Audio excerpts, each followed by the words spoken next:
Disons que je veux y aller à l'aéroport de Los Angeles. Donc je lui demande pour 6 personnes, avec des bagages. Il me confirme ma question.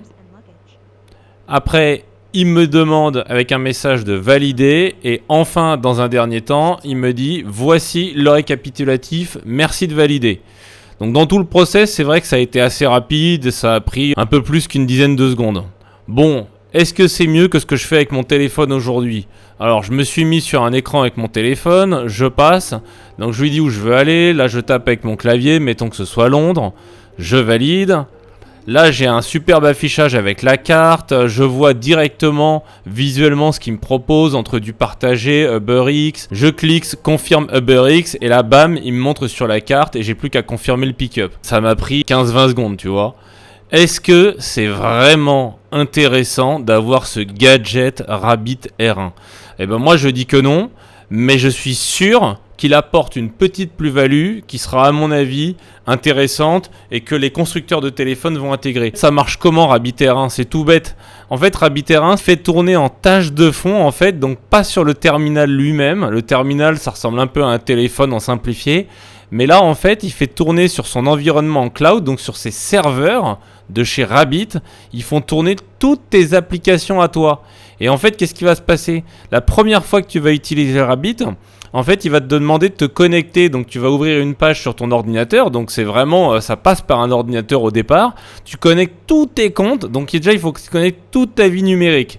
Ton compte Spotify, Apple Music, YouTube, Uber, tous tes services, Uber Eats, les livraisons, Amazon, eBay, Booking, etc. Tous tes services que tu utilises dans la vie de tous les jours. Donc déjà, ça suppose que tu auras créé un compte sur ces services, ce qui n'est pas le cas de tout le monde. En général, quand tu arrives sur une nouvelle appli, tu n'as pas le bon compte. Si tu veux l'utiliser à titre perso, tu as un compte perso. Mais si tu veux l'utiliser à titre société, bon, bah, tu dois recréer un compte société, etc. Ça, il ne le fait pas pour toi. Donc déjà, il faut vraiment faire un setup de tous tes comptes et de toute ta vie numérique. Si tu as un logiciel type OnePassword pour gérer tes mots de passe, tu reprends tous tes comptes et tu les enchaînes un à un, tu les connectes. Ensuite, lui, qu'est-ce qu'il fait derrière ?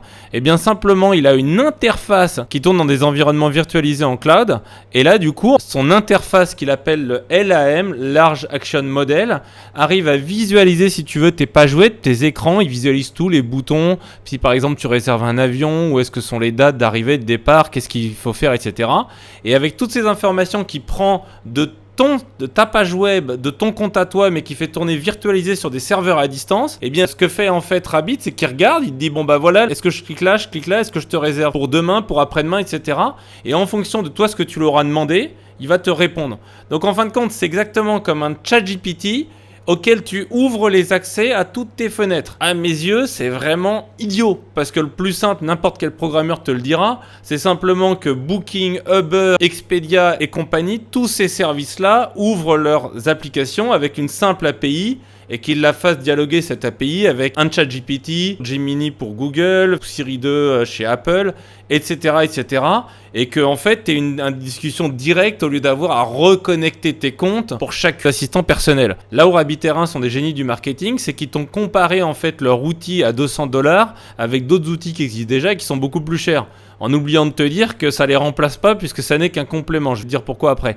Donc là, l'iPhone à $1000, le Pixel à $700. Après ici, les enceintes connectées, donc globalement à $200. Ici, en fait, ce sont des nouveaux objets connectés, donc qui coûtent quand même $700, $600, $300. Et Rabbit R1 te fait croire qu'il va remplacer tout ça. C'est absolument pas le cas. Le Rabbit R1, c'est quoi ? C'est un smartphone au rabais qui fait pas téléphone et qui sait pas afficher des belles images. L'écran du Rabbit R1 et sa caméra, c'est un scandale. Là, j'ai pris des images issues directement de la vidéo de la conférence officielle. C'est ça le rendu et c'est ça la réalité. T'as l'impression d'avoir voyagé 20 ans en arrière en termes d'images. Pareil, ici, il te prend le contenu d'un frigo. Voilà ce que ça rend. Voilà la réalité, toujours issue de la conférence. Si je reviens aux images et que je te les montre juste à côté de la Nintendo Game Boy Camera sortie en 1998, donc il y a 26 ans, t'as l'impression que c'est la même chose. Là par exemple, c'est un bouquet de fleurs qu'ils prennent en photo avec la Game Boy Camera. C'est hallucinant. Tout ça pour te faire gober que c'est un excellent produit en dessous de $200. Ils t'ont même pas mis la définition et c'est un écran vraiment basique. Laisse tomber, tu pourras pas faire Instagram, tu pourras pas afficher des belles photos. C'est un écran ultra primitif qui te permet simplement d'afficher du texte, un peu de couleur et des petites bulles. Par contre, il fait quand même 4G et Wi-Fi, donc il peut se connecter à tous tes réseaux. Mais tu peux pas téléphoner, tu peux pas envoyer de SMS. Et donc il faut surtout pas acheter ce Rabbit Air 1 maintenant. Pourquoi? Parce qu'il y a que 2 possibilités dans le futur. Première possibilité, Rabbit Air 1 ne vise en fait que 3 clients.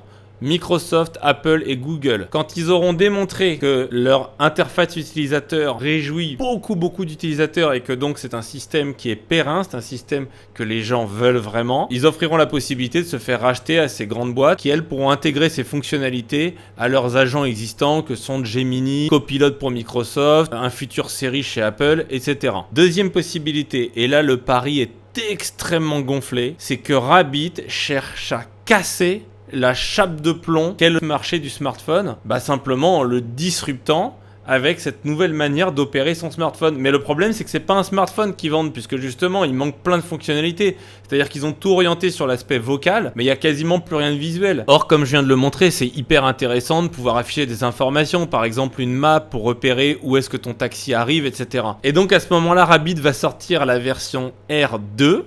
Et là, à ce moment-là, ils vont te dire « Oh, finalement, on vous avait sorti un device connecté, on savait pas trop ce que c'était hybride, si c'était une enceinte connectée, si c'était un badge connecté. Non, finalement, c'est un smartphone. » Et à ce moment-là, ils vont te sortir un beau smartphone orange, mais qui aura quasiment pas d'icône d'application et qui aura une interface très dépouillée qui te permettra principalement d'échanger vocalement, mais qui aura aussi des fonctionnalités tactiles et visuelles comme tu as chez Uber, etc. Et simplement, ils auront ainsi fait leur place sur le marché du smartphone en concurrence directe avec les géants que sont Google, Apple, Samsung, etc. À toi de me dire en commentaire quelle hypothèse tu privilégies et je te dis à la prochaine, ciao!